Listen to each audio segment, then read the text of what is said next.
Hi there! So today we're on to our third and final video of this mini series. Just to recap, our first video was about crittering, our second video was on tap and turns, and our third and final video today is on pass-bys. So Doug helped me out in all three videos, doing a wonderful job to demonstrate these three wonderful engagement exercises. During all of these engagement exercises, our goal is always to keep the dog below his threshold.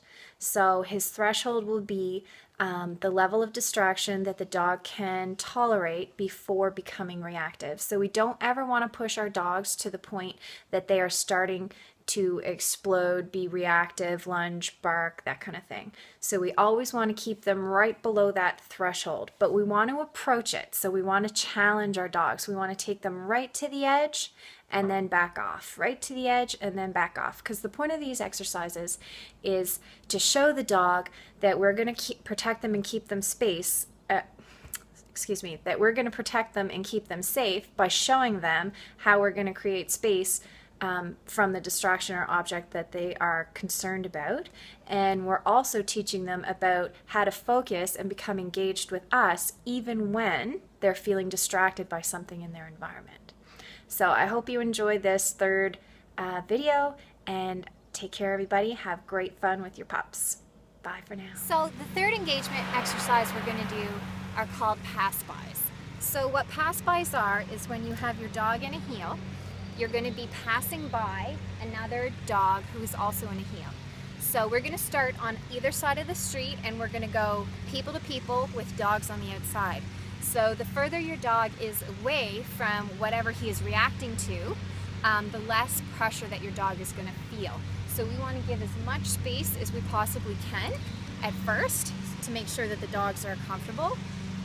If they're not comfortable, if they're getting tense or fixating, we're going to go back to our first two steps. But as they grow in comfort, then we can slowly decrease the distance in between us to where we're walking side by side. So this is what pass-bys look like. Doug, you?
So that's what your pass-by should look like.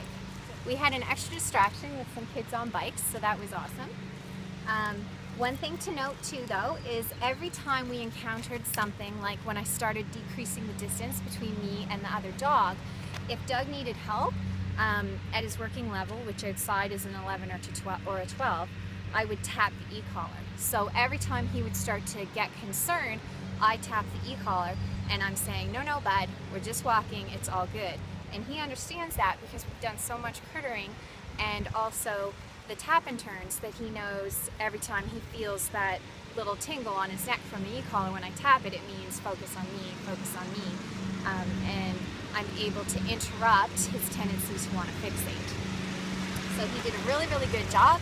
And these reactive guys need a lot of this kind of work. So you want to keep everything below threshold.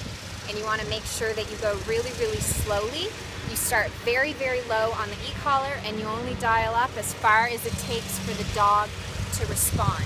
So you don't want to have these big reactions. You just want to have this very soft, smooth, gentle communication with the dog so that he understands what you're asking for, but at the same time you're able to break through his fixation. All right, thanks for watching, guys.